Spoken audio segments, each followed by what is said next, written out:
Mbak mau bilang Assalamualaikum warahmatullahi wabarakatuh. Mana tenaganya? Nggak ada tenaganya. Assalamualaikum warahmatullahi wabarakatuh. Waalaikumsalam warahmatullahi wabarakatuh. Harusnya kan Mbak yang bilang Assalamualaikum. Jadi kebalik, tapi nggak apa-apa, nggak apa-apa. Nah sekarang kita mau belajar wudhu. Semuanya sudah pernah belajar wudhu? Sudah? Kapan? Sudah lama. Sudah lama. Ya.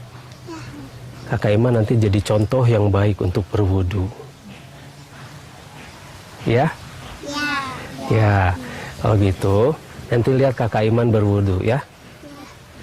Ya. Yuk, bubar dulu.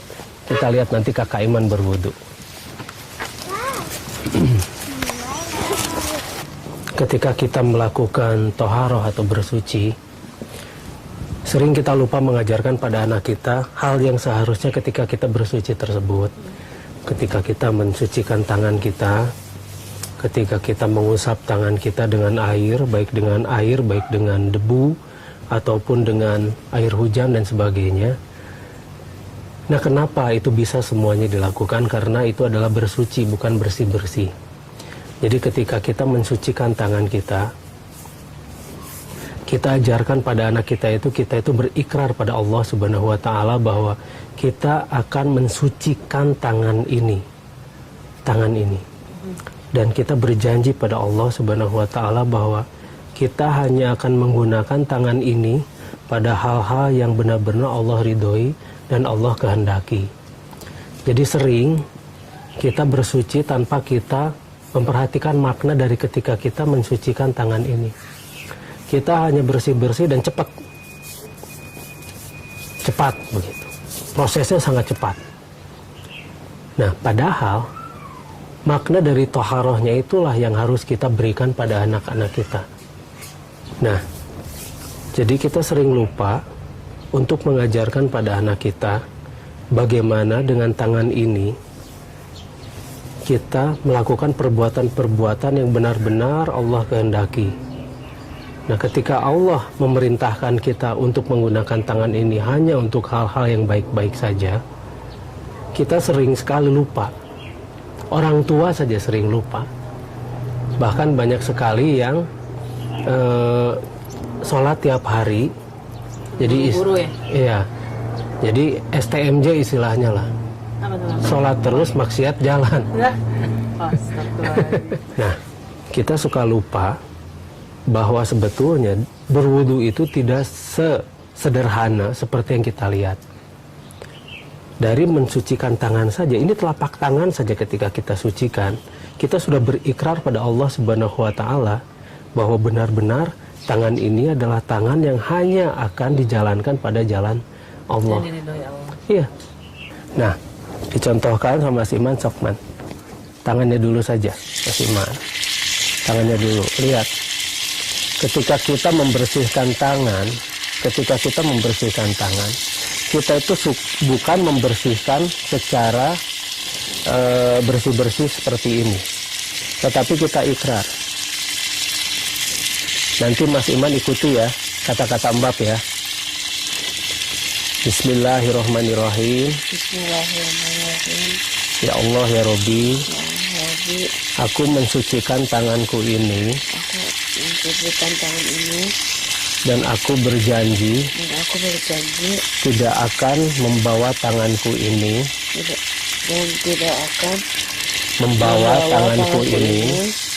untuk melakukan hal-hal yang engkau larang. Dan aku berjanji tidak akan membawa tangan ini pula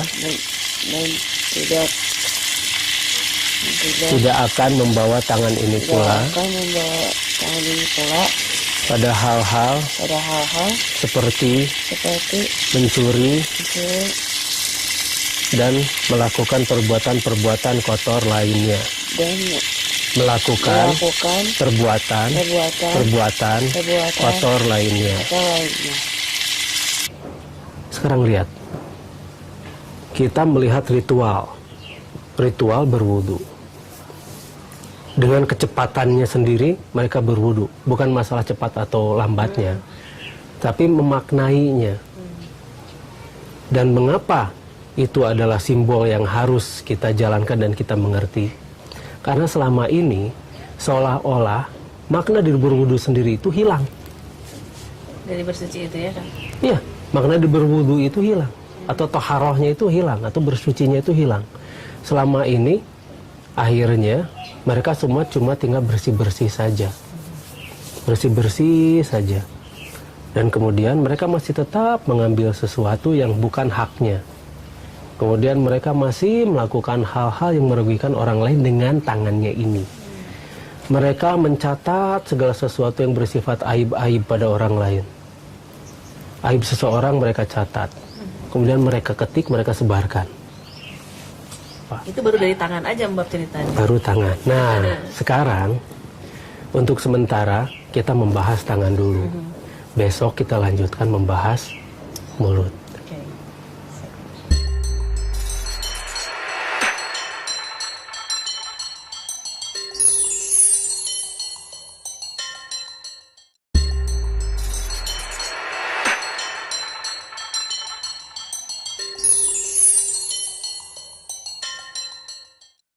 Mbak mau bilang Assalamualaikum warahmatullahi wabarakatuh. Mana tenaganya? Nggak ada tenaganya. Assalamualaikum warahmatullahi wabarakatuh. Waalaikumsalam warahmatullahi wabarakatuh. Harusnya kan Mbak yang bilang Assalamualaikum. Jadi kebalik, tapi nggak apa-apa, nggak apa-apa. Nah sekarang kita mau belajar wudhu. Semuanya sudah pernah belajar wudhu? Sudah? Kapan? Sudah lama. Sudah lama ya. Kakak Iman nanti jadi contoh yang baik untuk berwudhu. Ya? Ya. Kalau gitu, nanti lihat Kakak Iman berwudhu ya. Ya. Yuk, bubar dulu. Kita lihat nanti Kakak Iman berwudhu.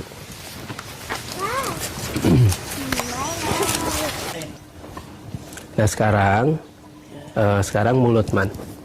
Kita akan mensucikan mulut kita. Yuk mulai.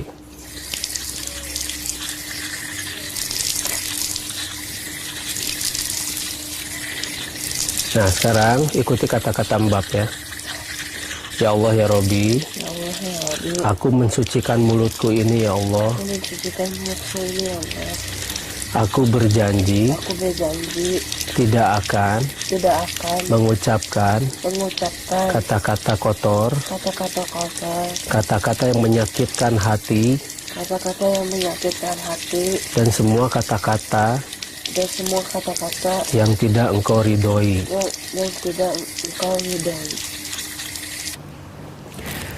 Nah, kemarin kita membahas mengenai bagaimana mensucikan telapak tangan dan tangan. Belum ke lengan, belum.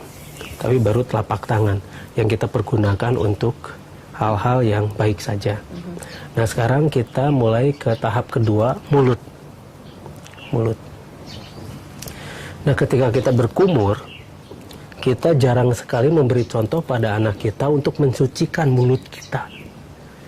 Jadi fungsi dari taharah atau bersuci itu sendiri, mulut kita itu kita fungsikan sebagai mulut yang diridhoi oleh Allah Subhanahu wa Ta'ala. Jadi kita berikrar pada Allah tuh, ya Allah ya Rabbi, aku akan membuat mulutku ini untuk mengeluarkan kata-kata yang baik, tidak akan memakan sesuatu yang haram dan sebagainya. Kita berjanji, kita bermohon pada Allah Subhanahu wa Ta'ala, dan kita bersumpah pada Allah Subhanahu wa Ta'ala bahwa ini loh mulut kita yang kita sucikan lewat air wudhu, lewat wudhu, yang kita sucikan lewat wudhu. Di sana kita akan membuat mulut kita hanya benar-benar melakukan hal-hal yang Allah Subhanahu wa Ta'ala ridhoi. Nah, ketika kita mengucapkan hal-hal baik, itulah yang dikehendaki oleh Allah. Sekarang lihat contohnya di TV-TV, bagaimana orang tua berkata-kata. di sinetron-sinetron. Mereka mengajarkan anak-anak itu berkata-kata yang buruk. Kasar ya Mbak? Satu, kasar. Dua, tidak sopan. Tidak ada hormat-hormatnya pada orang tua. Anak-anak kecil pun mereka mengatakan kalimat-kalimat atau kata-kata yang tidak ada hormatnya pada orang Di tua. agama kata ah aja udah nggak boleh ya Mbak? Ini Pada udah, ibu. Iya, berbicara ah saja pada orang tua kan udah nggak boleh ya Mbak? itu sudah dinyatakan salah, Salah, begitu kan. ini Iya. sekarang udah Ini sudah bukan ah lagi, Kata sudah binatang, mengata-ngatai. Iya, itu segala macam kata-kata yang seharusnya tidak pantas dan diucapkan itu oleh mereka seorang anak. sama anak-anak kita Iya. Mbak, sekarang. Betul, anak-anak kita benar-benar jadi korban Iya. sekarang. Dan karena anak-anak kita itu korban dari hal-hal semacam itu, kita orang tua punya tugas yang lebih berat lagi. Betul. Berarti acuan mereka adalah orang tuanya. Kita akan memberi contoh pada anak-anak kita karena kita berwudu tiap hari. Kita akan beri contoh yang baik pada anak kita dengan mengucapkan kata-kata yang baik dan benar. Ketika kita mengucapkan kata-kata yang baik dan kita tidak membicarakan keburukan orang lain, kita tidak menjelek-jelekan orang lain, ah dia mah begini, ah si itu mah begitu. Iya, betul. Nah, anak akan tertular oleh sikap kita. Jadi dari kitanya sendiri yang harus berubah. Karena kita sudah berikrar pada Allah. Ya Allah, aku akan menggunakan mulutku ini hanya untuk mengucapkan kata-kata yang Engkau ridhoi. Itu makna dari toharoh ketika kita menyucikan mulut kita. Dan kita juga harus menjaga mulut kita dari bahan-bahan atau makanan-makanan yang haram. Contohnya, makanan-makanan yang mengandung babi. Iya, betul. Makanan-makanan yang tidak disembelih dengan nama Allah. Dan makanan-makanan beracun. Kita harus tahu makanan-makanan yang mengandung racun itu sekarang, zaman sekarang. Banyak. Makanan-makanan ini luar biasa racunnya. Terutama dari pengawet. Betul. Pengawet-pengawet makanan ini yang berbahaya dan kemudian ada lagi pestisida. Nah, dengan mensucikan mulut kita, kita harus mensensitifkan mulut kita itu pada hal-hal semacam begitu. Kita harus waspada apa yang masuk ke dalam mulut kita. Dan jangan sampai nanti anak-anak kita juga diberi makan sesuatu dari hasil yang haram. Contohnya begini, kita sedikit saja memarkup proyek, misalnya ya, kita memarkup proyek saja, sedangkan itu proyek milik pemerintah. Sedangkan ini tempatnya itu milik rakyat, menggunakan dana-dana dari rakyat. Kita markup. Dari anggaran misalnya 10, kita bikin 20. Dan nanti kita bagi-bagi pada para pejabat. Nah bayangkan, pejabat-pejabat yang makan uang haram ini, kemudian anak-anak mereka makan uang haram ini, sedangkan sehari-hari mereka berwudu, sehari-hari terlihat mereka melakukan ritual sholat. Nah, jelas bahwa mereka tidak pernah mengerti makna dari berwudu itu sendiri. Nah, mungkin untuk berwudu kita ketika mensucikan mulut, kita cukupkan untuk hari ini. Besok kita akan membahas mengenai bagaimana hidung kita disucikan dengan air wudhu itu.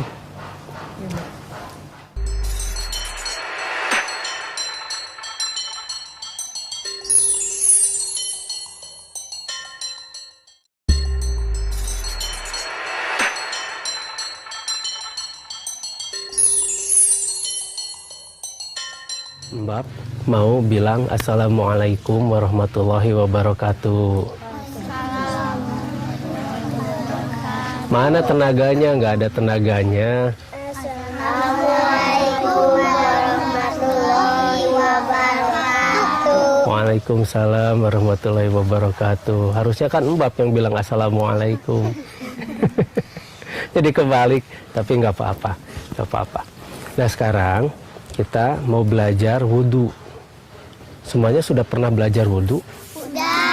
Sudah. Kapan? Sudah lama. Sudah lama. Kakak Iman nanti jadi contoh yang baik untuk berwudhu. Ya? Ya. Kalau gitu, nanti lihat Kakak Iman berwudhu ya. Ya. Yuk, bubar dulu. Kita lihat nanti Kakak Iman berwudhu. Nah, tadi tangan sudah, mulut sudah, sekarang hidung.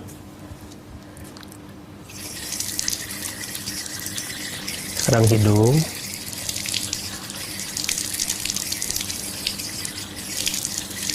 Nah, sekarang ikuti lagi kata-kata Mbak.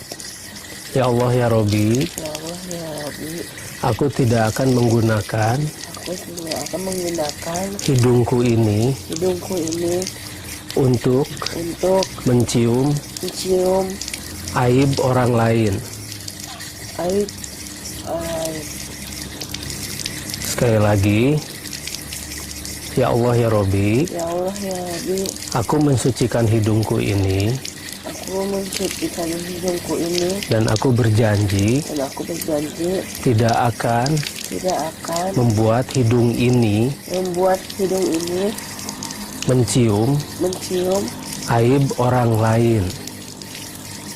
Aib aib orang Orang lain. Ya. Kemarin kita membahas mulai dari tangan, mulai dari mulut. Nah, sekarang kita akan membahas dari hidung.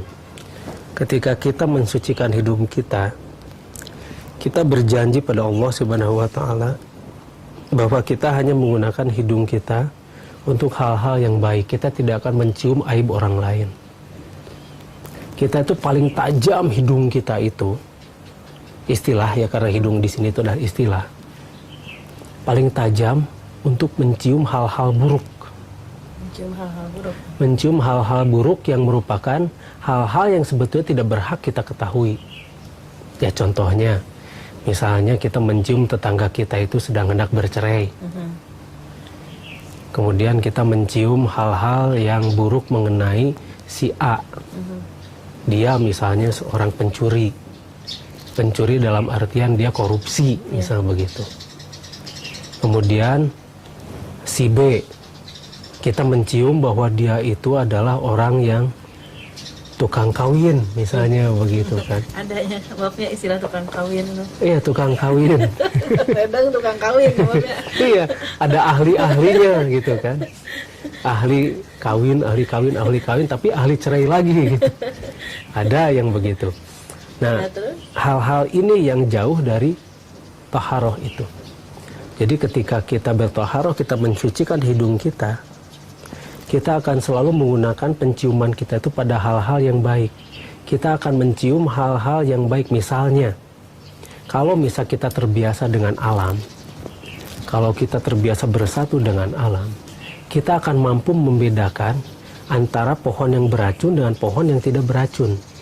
Antara pohon yang mengandung obat dan pohon yang tidak bisa digunakan sebagai obat. Jadi kita bersahabat dengan alam yang baik. Ya, dan kita akan belajar dari alam. Alam akan selalu memberikan sesuatu yang harum pada kita, kecuali bunga bangkai, atau kecuali bakteri yang mengeluarkan H2S, atau hidrosulfida, bau. Tapi bau itu sendiri punya manfaat yang baik bagi tanaman. Jadi menurut kita bau, menurut tanaman belum tentu. Contohnya pupuk kandang, menurut kita bau, tapi subur ke tanaman karena yang dipergunakan adalah bakteri-bakterinya, bakteri yang menghasilkan hara tanah. Nah, kita dengan hidung kita apabila benar-benar hidung kita itu bertaharah atau bersuci dan menjaga dari berbagai macam hal-hal semacam mencium aib-aib orang lain dan hanya kita mencium hal-hal yang baik saja, maka insya Allah penciuman kita akan menjadi tajam pada hal-hal yang baik. Jadi sebetulnya apabila kita memaksimalkan hidung kita dengan pelajaran dari bersuci itu, maka hidung kita akan menjadi sangat kuat, terutama ketika kita mendeteksi atau mencium bau dari pohon. Kita akan tahu ini obat apa. Itu luar biasanya apabila kita memanfaatkan berwudu dengan baik dan benar. Kita juga bisa tahu ya Mbak, misalnya ada orang datang ini niat baik atau niat buruk, kita bisa kecium kan. Ini niat baik, niat buruk. Biasanya manusia itu mengeluarkan ini ya, orang-orang punya niat buruk itu di keseimbangan kimia tubuhnya juga berbeda. Keseimbangan kimia tubuh itu berbeda ketika dia mempunyai niat yang buruk. Jadi ada yang namanya kelenjar-kelenjar yang aktif lebih banyak. Ya, Mbak tidak akan menjelaskan secara detail di sini karena itu menjadi teknis nanti. Tapi ada kimia-kimia yang melonjak menjadi tinggi dan penciuman kita akan merasakan itu, mendeteksi. mendeteksi hal-hal semacam begitu. Jadi kita Asal bisa wudhu mencium. kitanya benar. Asal dengan niat dan ikrar yang baik tadi dan kita jalankan. Jalankan. Yang penting mendirikannya. Jangan batasi dengan masjid yang satu peta, karena masjid kita adalah planet bumi ini. Masjid kita ini adalah alam semesta ini, masjid kita yang sebenar-benarnya masjid kita. Nah, jadi kembali lagi pada hidung, Iya Bapak. kita akan mulai belajar mensucikan hidung kita agar menjadi jauh lebih sensitif.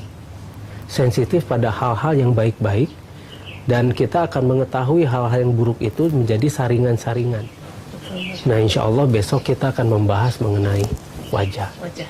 Wah, masih menarik ya kata Bapak. Insya Allah.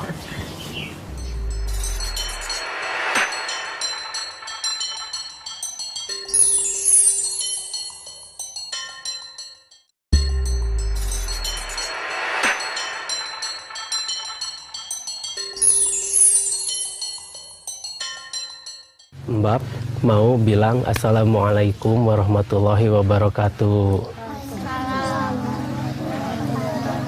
Mana tenaganya? Nggak ada tenaganya. Assalamualaikum warahmatullahi wabarakatuh. Waalaikumsalam warahmatullahi wabarakatuh. Harusnya kan Mbak yang bilang Assalamualaikum. Jadi kebalik, tapi nggak apa-apa, nggak apa-apa. Nah, sekarang kita mau belajar wudhu. Semuanya sudah pernah belajar wudhu? Sudah? Kapan? Sudah lama. Sudah lama. Ya. Kakak Iman nanti jadi contoh yang baik untuk berwudhu. Ya? Ya. Kalau gitu, nanti lihat Kakak Iman berwudhu ya. Ya. Yuk, bubar dulu. Kita lihat nanti Kakak Iman berwudhu. Nah, tadi tangan, mulut, hidung sudah. Nah, sekarang muka. Sekarang muka.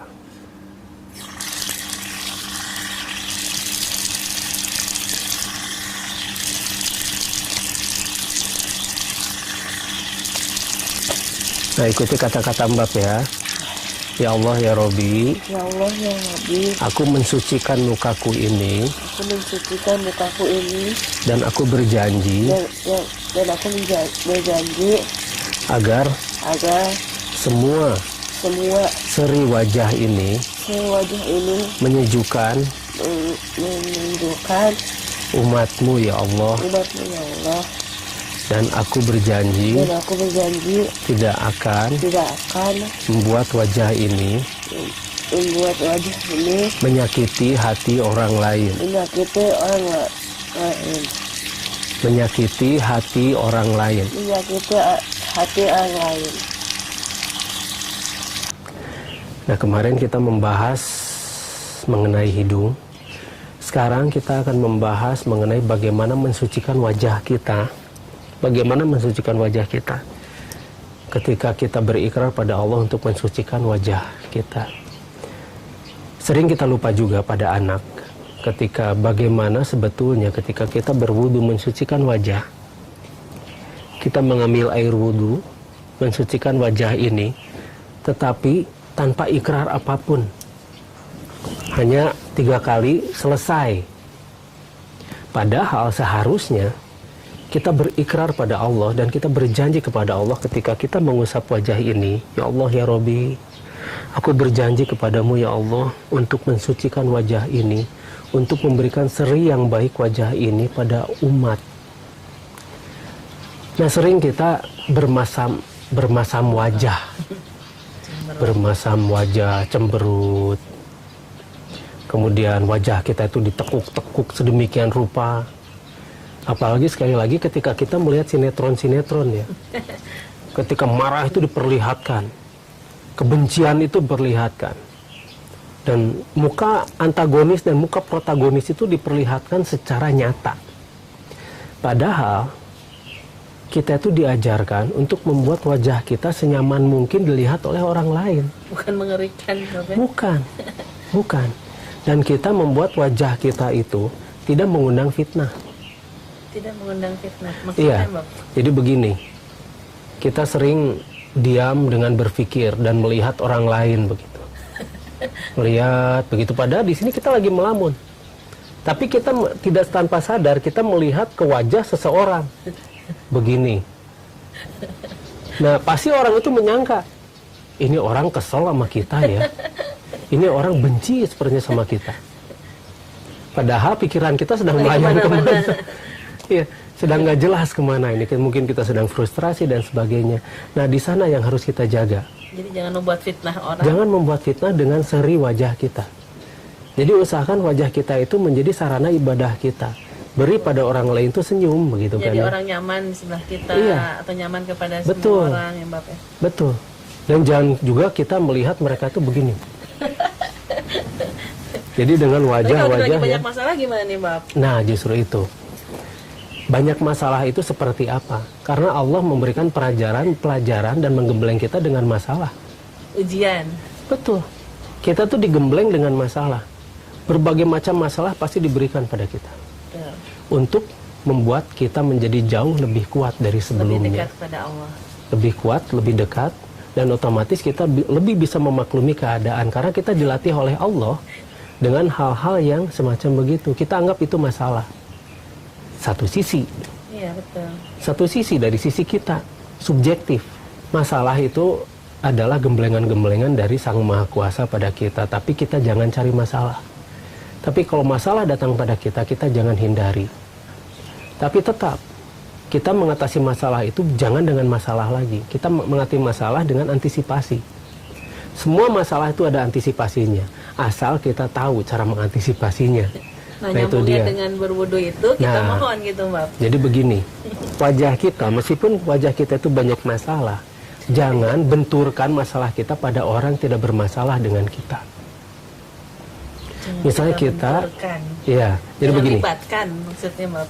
Dilibatkan, dibenturkan. Kalau kita masalahnya jadi dipakai sendiri kan nanti jadi pusing sendiri Mbak. Begini. Kita punya masalah. Tetapi apakah orang itu misalnya punya masalah dengan kita dan kita harus marahin dia, merengut wajahnya begitu? Nah, seperti itu enggak kan? Itu malah menyakiti hati orang lain. Kita punya masalah, tetapi kenapa kita harus membenturkan masalah kita itu dengan orang lain? Berarti kita harus tahu persis bagaimana mengendalikan diri kita melalui seri wajah kita. Kita mampu mengendalikan emosi kita, mengendalikan kebencian dan sebagainya, karena memang tidak diajarkan bagaimana membenci di Islam itu. Tidak diajarkan bagaimana marah-marah dan sebagainya. Wasta'inu bisobri wassalah. Jadi karena sabar dan sholat sebagai penolong. Nah, itu mengenai wajah. Insya Allah besok kita akan bahas mengenai lengan.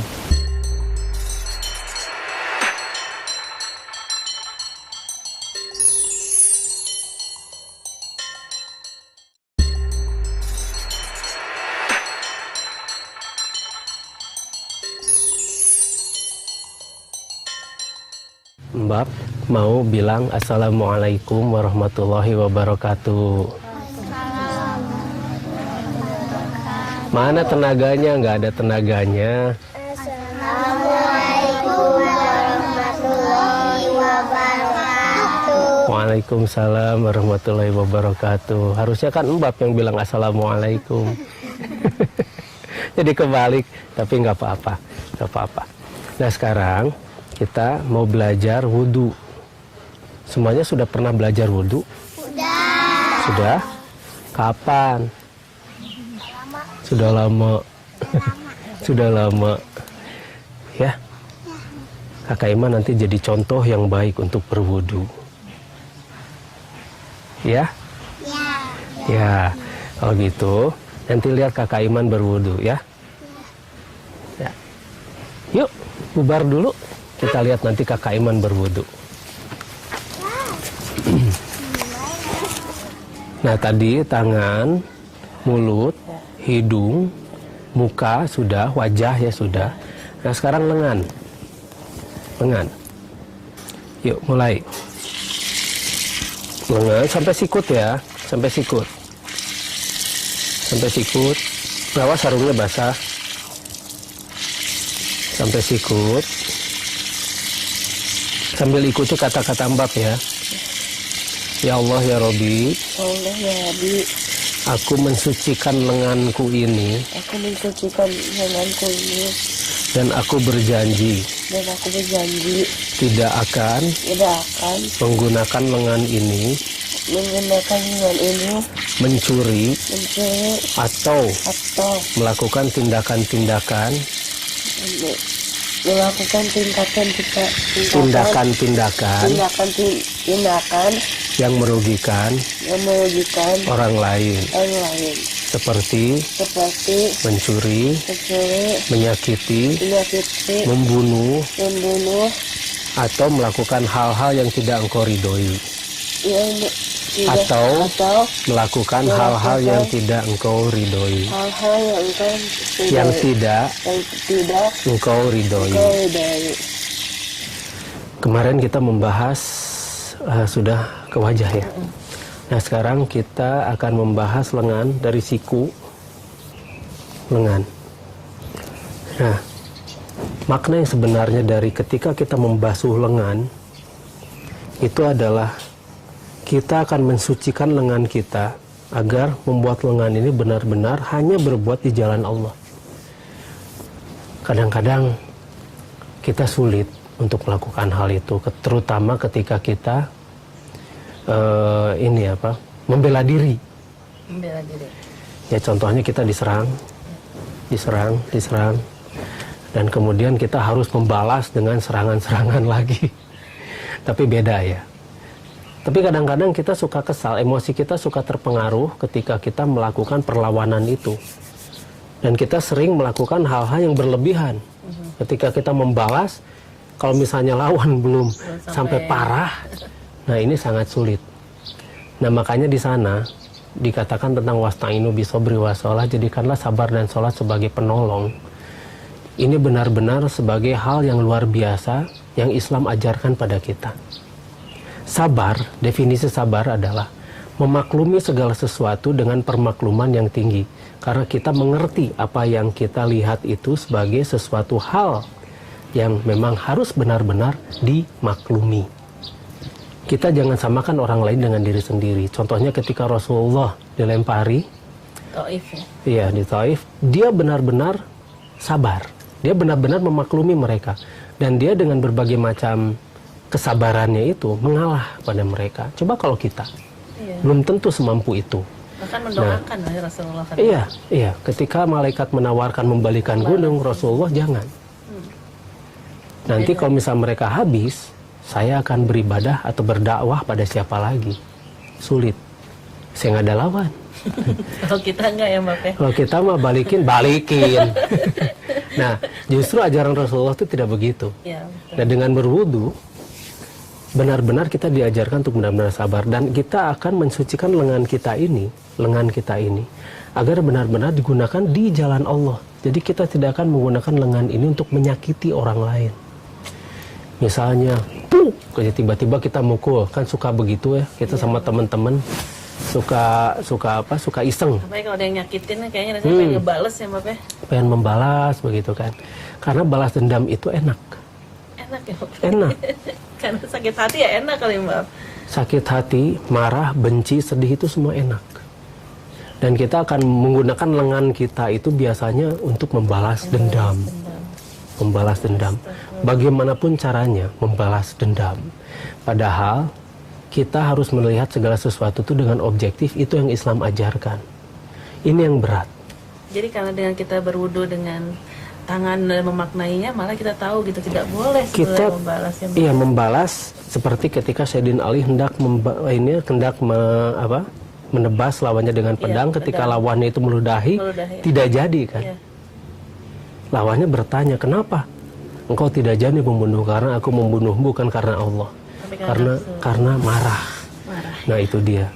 Nah ketika kita mensucikan lengan kita pasti sudah akan membersihkan lengan kita dari perbuatan-perbuatan selain mencuri, selain mengambil hak milik orang lain, selain yang lainnya yang perbuatan-perbuatan yang merugikan orang lain. Kita juga akan membuat lengan ini hanya semata-mata bergerak di jalan Allah. Jadi tidak akan menutup lengan ini ketika ada yang butuh pertolongan pada kita. Itu yang dimaknai ketika kita mensucikan lengan kita. Insya Allah besok kita akan bahas tentang bagaimana membersihkan kepala.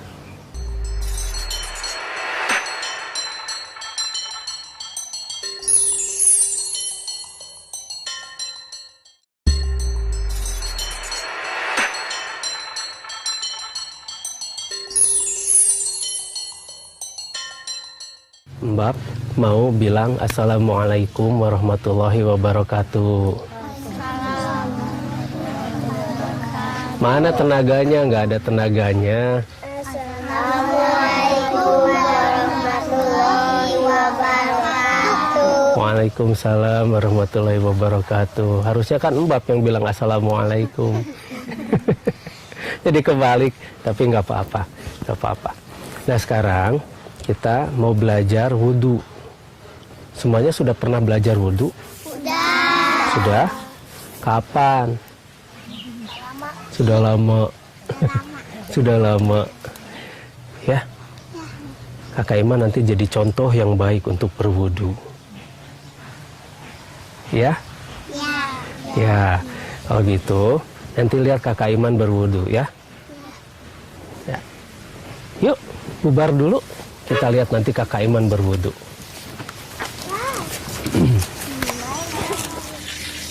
Nah sekarang telinga. Tadi kepala sudah, sekarang telinga. Coba telinganya. Sambil ikuti kata-kata Mbak ya. Ya Allah ya Robi, Ya Allah ya Rabbi, aku mensucikan telinga ini aku mensucikan telinga ini dan aku berjanji dan aku berjanji bahwa bahwa aku hanya akan aku hanya akan mendengar hal-hal yang baik saja. mendengar hal-hal yang baik saja. Aku tidak akan menggunakan telinga ini Aku tidak akan menggunakan telinga ini untuk mendengarkan hal-hal yang buruk, untuk mendengarkan hal-hal yang buruk, juga juga tidak akan tidak akan kupergunakan kupergunakan untuk mendengarkan aib aib orang lain. orang lain. Nah, kemarin kita membahas mengenai cara bersuci telapak tangan, mulut kita, hidung kita, wajah, kemudian lengan. Telapak tangan dengan lengan maknanya punya arti tersendiri ya. Kemudian kepala. Jadi bukan rambut, tapi kepala. Nah, sekarang kita akan membahas mengenai bagaimana menyucikan telinga kita. Ketika kita membasuh telinga kita, sering kita lupa bahwa sebetulnya ketika membasuh itu, kita berikrar pada Allah Subhanahu wa Ta'ala bahwa kita akan mensucikan telinga kita dari mendengarkan hal-hal yang tidak pantas kita dengarkan. Ya salah satunya ya tadi mendengarkan aib tentang orang lain. Dan itu sebetulnya banyak sekali hal-hal yang sangat disukai ketika kita membicarakan aib orang lain. Jadi sekali lagi banyak acara TV pun yang membicarakan aib orang lain. Dan itu acara yang ratingnya tinggi. Kita nyaman dengan mendengar aib orang lain itu. Betul, nyaman sekali. Karena kita merasa lebih baik daripada orang itu. Kita merasa ya. Iya. Ketika kita mendengarkan aib orang lain, secara psikologis kita merasa bahwa kita lebih baik dari orang itu. Begitu. Padahal ketika kita menikmati aib-aib orang lain itu, setan tertawa. Setan itu senang ketika kita membahas tentang keburukan orang lain dan kita akan lupa pada keburukan diri kita. Sehingga kita menjadi tidak waspada terhadap keburukan yang ada di dalam diri kita. Nah ini yang berbahaya. Ini yang dikehendaki oleh setan-setan yang terkutuk itu. Nah, kemudian ketika kita membasuh telinga kita, ketika kita mensucikan telinga kita, sudah pasti telinga kita akan kita jaga. Kita berjanji pada Allah akan menjaga telinga kita dari segala macam pendengaran-pendengaran yang benar-benar merugikan kita. Jadi kita memohon juga ya Kang ya kepada Allah untuk tersaring gitu Kang ya pendengaran kita. Satu itu, terus kedua kita actionnya. Jangan hanya memohon dan mengharapkan keajaiban. Betul. Nah biasanya di kita itu hanya memohon dan lalu diam. Kemudian hanya mengharapkan keajaiban dari Allah. Mudah-mudahan Allah begini. Mudah-mudahan Allah begitu. Tapi kita diam. Tanpa action. Iya. Diam tanpa benar-benar melakukan hal-hal yang benar-benar harus merubah nasib kita. Padahal Allah tidak akan merubah nasib suatu kaum apabila dia tidak berusaha. Kita hanya mengharapkan keajaiban. Ini yang berbahaya. Karena umat Islam akan menjadi apatis. Seperti sekarang. Kita menjadi umat yang lemah. Kita menjadi umat yang gampang dikendalikan oleh umat-umat lain. Kita menjadi umat yang tidak berpikir. Akhirnya kita menjadi umat yang mistis. Tidak menjadi umat yang logis. Padahal Al-Quran itu untuk mereka yang berpikir, bukan untuk mereka yang mistis. Sekarang begini, kita sering beranggapan dengan hanya melakukan ritual kita akan masuk surga. Belum tentu. Ya contohnya ketika tadi kita membasuh telinga.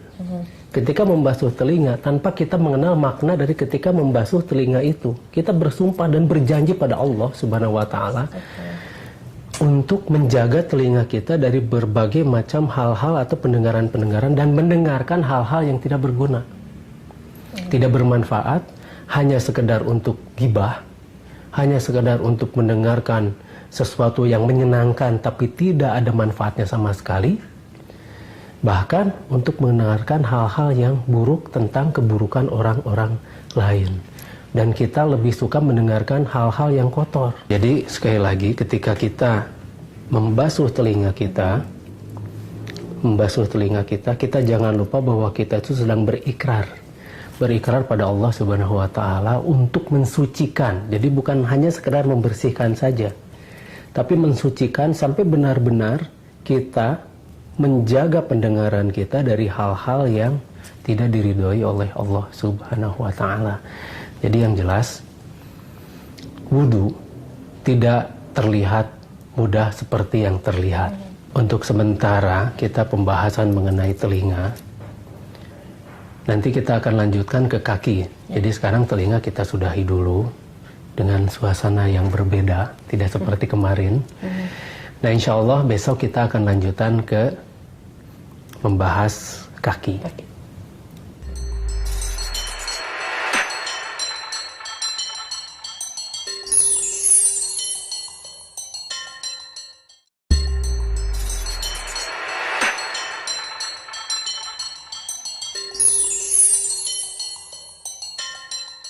Mbak mau bilang Assalamualaikum warahmatullahi wabarakatuh. Mana tenaganya? Nggak ada tenaganya. Assalamualaikum warahmatullahi wabarakatuh. Waalaikumsalam warahmatullahi wabarakatuh. Harusnya kan Mbak yang bilang Assalamualaikum. Jadi kebalik, tapi nggak apa-apa, nggak apa-apa. Nah sekarang kita mau belajar wudhu. Semuanya sudah pernah belajar wudhu? Sudah? Kapan? Sudah lama. Sudah lama. Ya. Kakak Iman nanti jadi contoh yang baik untuk berwudhu. Ya? Ya. Kalau gitu, nanti lihat Kakak Iman berwudhu ya. Ya. Yuk, bubar dulu. Kita lihat nanti Kakak Iman berwudhu. Sekarang kaki, yang terakhir kaki. Yuk, coba.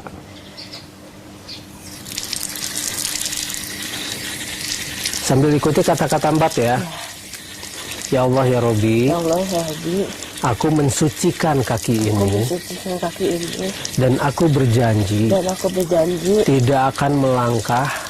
Dan tidak akan melangkah di jalan yang tidak engkau ridhoi. Aku hanya melangkahkan kaki ini pada tempat-tempat yang benar-benar engkau ridhoi. Aku juga berjanji tidak akan melangkahkan melangkahkan kaki ini pada tempat maksiat. Assalamualaikum warahmatullahi wabarakatuh pemirsa. Assalamualaikum Bunda. Waalaikumsalam Mbak. Nah, kemarin kita membahas sudah hampir semua ya? Iya. Sudah hampir. Terakhir kaki sekarang ya, kaki. Ketika kita membasuh kaki kita, Sering suka asal-asalan. Betul. Karena kita sudah merasa kaki kita sudah bersih. Betul. Padahal kita belum mensucikan kaki kita. Sering kali kita tidak sengaja membawa kaki kita ke tempat-tempat yang sebetulnya itu tidak diridhoi, misal tempat maksiat. Kecuali kalau ke tempat maksiat itu kita mau dakwah, itu lain lagi. Iya. Nah, ketika kita mensucikan kaki kita, kita berikrar, kita berjanji pada Allah Subhanahu wa Ta'ala bahwa kita hanya akan membawa kaki ini pada tempat-tempat yang Allah Subhanahu wa Ta'ala ridhoi. Kalau misalnya kita harus datang pada tempat yang sebetulnya itu tempat-tempat yang kita anggap haram, misal tempat maksiat, diskotik dan sebagainya. Apabila di sana tujuan kita untuk memberi contoh yang baik dan benar, Untuk syiar ya, Mbak. untuk syiar dan sebagainya, karena sekali lagi dakwah yang baik adalah dengan contoh, bukan dengan ucapan. Dengan perbuatan ya, Mbak. Iya, dengan perbuatan, dakwah yang baik itu dengan perbuatan dan contoh. Bagaimana kita memberi contoh kepada mereka. Betul. Bukan hanya kita berkata-kata saja, tanpa kita berbuat sesuatu. Tanpa action. Iya, jadi no action, talk only. Harusnya sedikit bicara, banyak bekerja. Tapi bukan berarti autis ya. Autis juga sedikit bicara, Talk less, banyak do more bekerja. ya, Mbak, ya. Begitu kan ya. Kita bukan iklan ya. Nah, jadi ketika kita berikrar pada Allah Subhanahu wa Ta'ala mengenai kaki kita ini, bahwa kita berjanji untuk membawa dan melangkahkan kaki ini di jalan Allah, kita harus benar-benar konsekuen dengan apa yang kita ikrarkan itu. Tidak boleh belok sedikit pun. Berat. Jadi sebetulnya wudhu itu berat. Kita sudah bahas semuanya, per part, per bagiannya. Dari fondasinya, karena sebelum kita memasuki sholat, memasuki ritual sholat, kita ada ritual wudhu. Dan ritual wudhu itulah yang harus kita mengerti secara dalam. Dari wudhu sendiri, itu sudah luar biasa berat ya. Iya, betul. Luar biasa berat. Karena kita berikrar, kita mensucikan, dan benar-benar harus konsekuen. Allah memang maha pengampun, tapi Allah maha konsekuen. Jadi semua janji Allah, semua yang Allah janjikan, semua yang Allah ancamkan, itu pasti dipenuhi. Kita hanya takut pada Allah. Dan apabila kita menjihadkan itu semua di jalan Allah, insya Allah, Allah maha pengampun. Tapi sekali lagi, Allah adalah maha konsekuen. Nah, ini yang harus kita tanamkan kepada otak kita. Jangan hanya mengharapkan keajaiban, jangan hanya mengharapkan kita nunggu, diam, dan sebagainya. Tapi action yang penting. Tangan, mulut, hidung, wajah, lengan, kepala, telinga, kaki, benar-benar kita curahkan untuk diibadahkan. Karena definisi ibadah adalah menjalankan segala sesuatu, baik itu ritual sholat, ritual apapun, atau kehidupan itu sendiri, hanya semata-mata karena Allah Subhanahu wa Ta'ala. Tidak ada hal lain. Karena hidup kita adalah bismillah, dengan nama Allah, bukan dengan nama status, bukan dengan nama pahala, bukan dengan nama surga, bukan dengan nama takut neraka dan sebagainya, tapi dengan nama Allah. Apalagi dengan nama status, itu jauh-jauh hindari. Seperti kita menyekolahkan anak. Apakah menyekolahkan anak itu dengan nama Allah atau dengan nama status? Betul. Itu yang harus kita waspadai. Karena sekali lagi, Tuhan kita adalah Allah. Tuhan kita bukan status, Tuhan kita itu bukan pahala, Tuhan kita itu bukan yang namanya surga dan sebagainya. Tuhan kita itu adalah pemilik itu semua, yaitu Allah Subhanahu wa Ta'ala.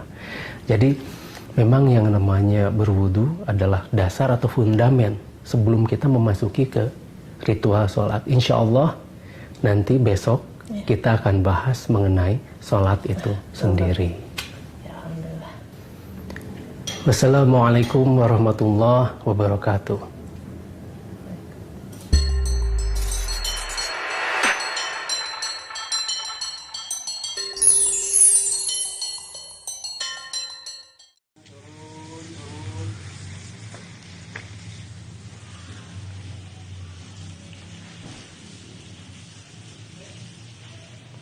Pelan-pelan, turun.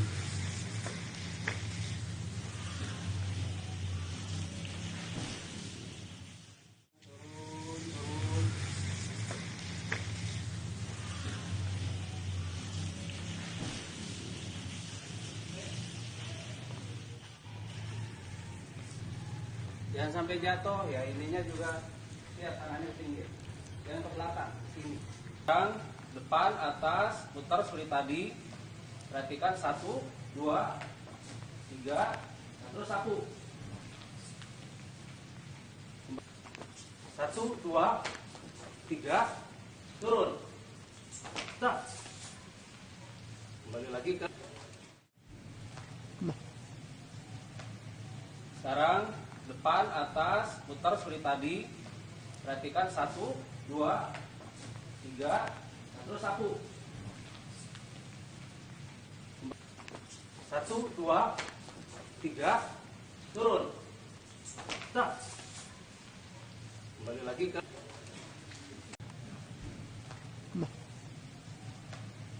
Sekarang depan, atas, putar seperti tadi. Perhatikan 1, 2, 3, terus 1. 1, 2, 3, turun. Stop. Kembali lagi ke. Ya, ulangi.